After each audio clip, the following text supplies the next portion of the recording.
আসসালামু আলাইকুম প্রিয় দর্শকবৃন্দ। এটি দেখে হৃদয়ে রক্তের অশ্রু কাঁদছে যে উম্মতে মুসলিমার সাহসী দেশ ইরান আজ যুদ্ধ পরিস্থিতির মধ্যে রয়েছে। আর এর থেকেও বড় দুঃখের বিষয় হলো ইরানের সুপ্রিম লিডার আয়াতুল্লাহ খামেনিও এই দুনিয়ায় আর নেই।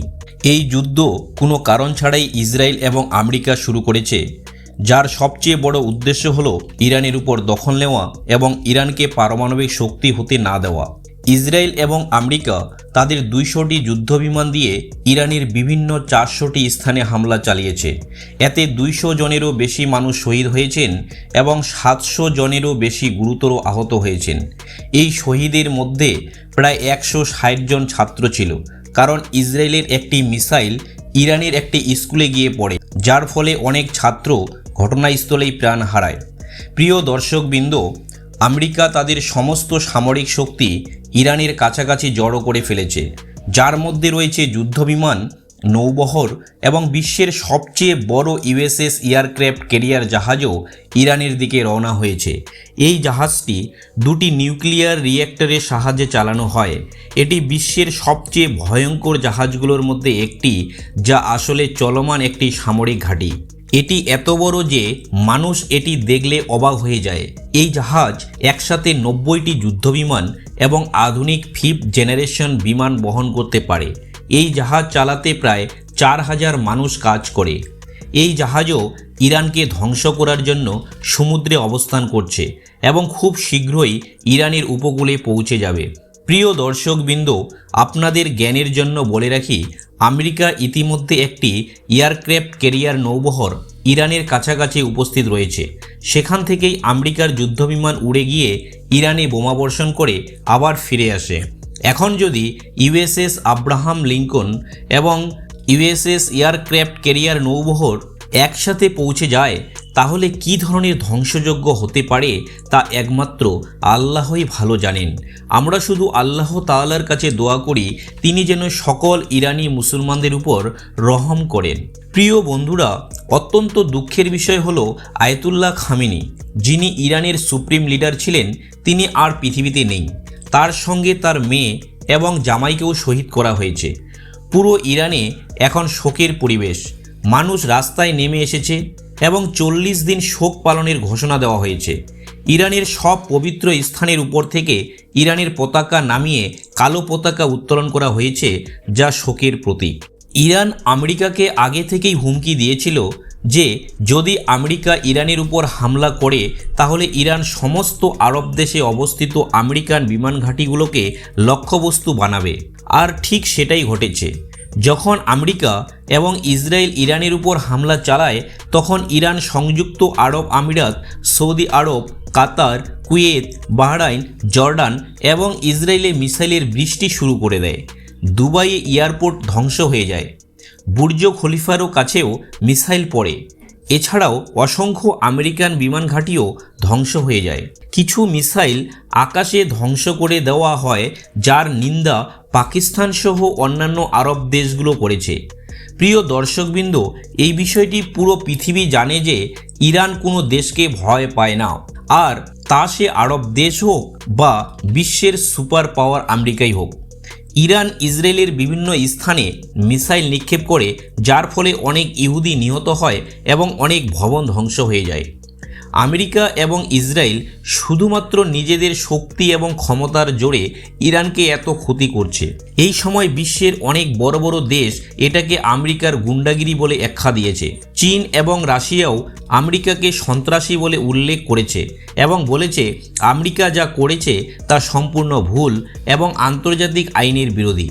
আমেরিকা এবং ইসরায়েল ইরানের ভিতরে এমন এক অভ্যন্তরীণ বিভাজন সৃষ্টি করেছে, যার ফলে এখন ইরানের লাখ লাখ মানুষ আছে যারা ইসরায়েল এবং আমেরিকাকে পছন্দ করে এবং তাদের স্লোগান দেয়। কিন্তু তারা এই বিষয়টি বোঝে না যে দাসত্বের জীবন কেমন হয়। যদি শত্রু কোনো দেশে প্রবেশ করে, তবে তারা প্রথমে সেই দেশের নিজের মানুষকেই হত্যা করেই প্রবেশ করে। আল্লাহ তাআলাই কেবল তাদের হেদায়েত দিতে পারেন। ইরানের কাছে অবস্থিত হরমুজ প্রণালী পৃথিবীর সবচেয়ে গুরুত্বপূর্ণ সামুদ্রিক পথগুলোর একটি, যেটি এখন ইরান বন্ধ করে দিয়েছে। এটি সেই পথ যেখান দিয়ে পৃথিবীর 20%-এরও বেশি তেল আমদানি ও রপ্তানি হয়।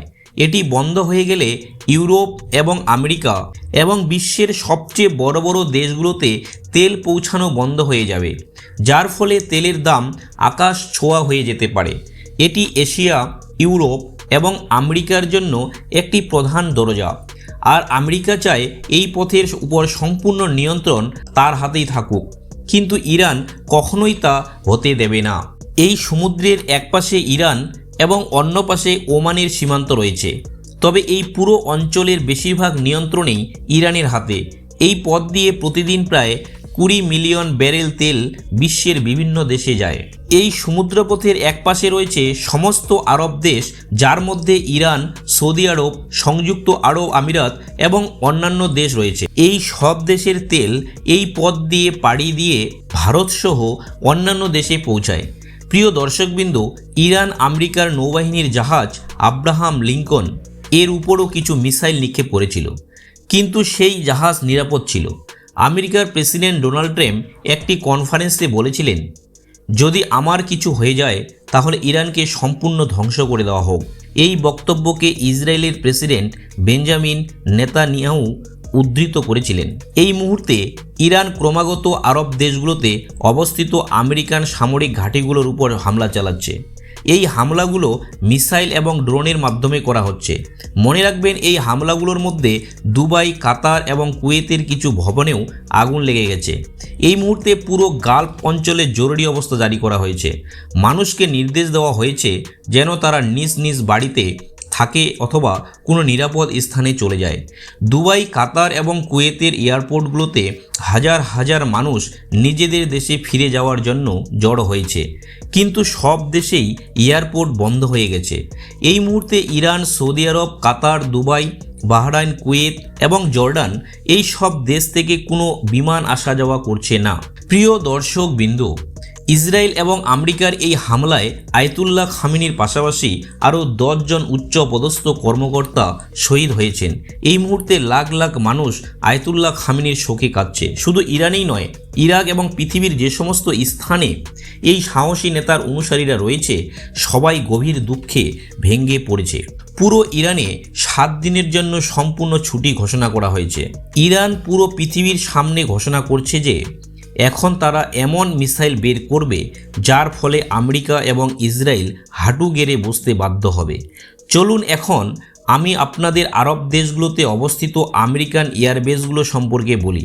সবচেয়ে বড় এয়ারবেসটি কাতারে রয়েছে, যার নাম আল উদেইদ এয়ারবেস। এটি পুরো মিডল ইস্টের সবচেয়ে বড় এয়ারবেস, যেখানে প্রায় 10,000 আমেরিকান সৈন্য মোতায়েন রয়েছে। এছাড়াও আলী আল সালেম এয়ারবেস কুয়েতে অবস্থিত।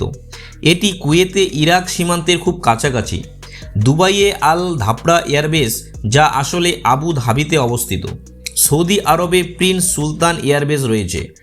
বাহরাইনে NSA এয়ারবেস এবং ইরাকে আইন আল আসাদ এয়ারবেস রয়েছে। এই সব এয়ারবেস আমেরিকার নিয়ন্ত্রণে, যেখান থেকে বসে আমেরিকা পুরো অঞ্চলের উপর নজর রাখে। যখনই ইরানের উপর হামলা করতে হয়, তখন এই এয়ারবেসগুলো থেকেই যুদ্ধবিমান উড়ে যায়, হামলা চালিয়ে আবার ফিরে আসে। প্রিয় দর্শকবৃন্দ, আপনাদের জানিয়ে রাখি যে সব আরব দেশের তুলনায় ইরানের কাছে সবচেয়ে বেশি আধুনিক প্রযুক্তি রয়েছে, যার মাধ্যমে তারা মিসাইল তৈরি করে। একটি রিপোর্ট অনুযায়ী ইরানে প্রতি মাসে 100টিরও বেশি মিসাইল তৈরি করে। এই কারণে ইরান কোনো দেশের উপর 200-400 মিসাইল খুব সহজেই নিক্ষেপ করতে পারে। আরেকটি রিপোর্ট অনুযায়ী ইরান আগামী কয়েক দিনের মধ্যেই পারমাণবিক পরীক্ষা করতে পারে, যা ইসরায়েল এবং আমেরিকার একেবারে পছন্দ নয়।